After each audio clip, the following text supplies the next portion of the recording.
Guys, so welcome back to my vlogs. So for today's video guys, may i-share man ako sa inyo dahil lumaki naman ako sa mahirap. So lumaki ako sa magsasaka. So yung papa ko is magsasaka. So yung mama ko is nasa bahay lang, walang trabaho kundi magpadako sa ihang tiyan.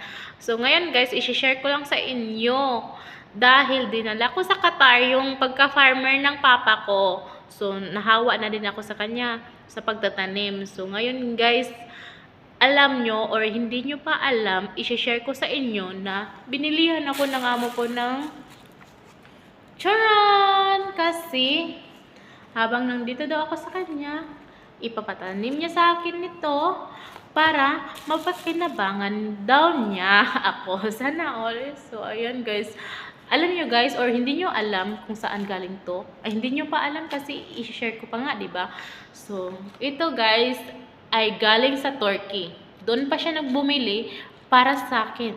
O, 'di ba? Saan ka pa? O, 'di ba? Ayan. Hindi ko alam ano to. Tapos, ayan pa. Pipino. Ay, saan eh? Sili. So, meron pa tayo guys. Meron pa. So, ayan. Pipino. Meron pa tayo yan. Meron pa tayo guys. Kamatis. So, ang tawag sa kamatis is dumitis. O dumitis. Dumatis or dumitis. O I don't care. I don't care what I say. Okay, bye. Thank you.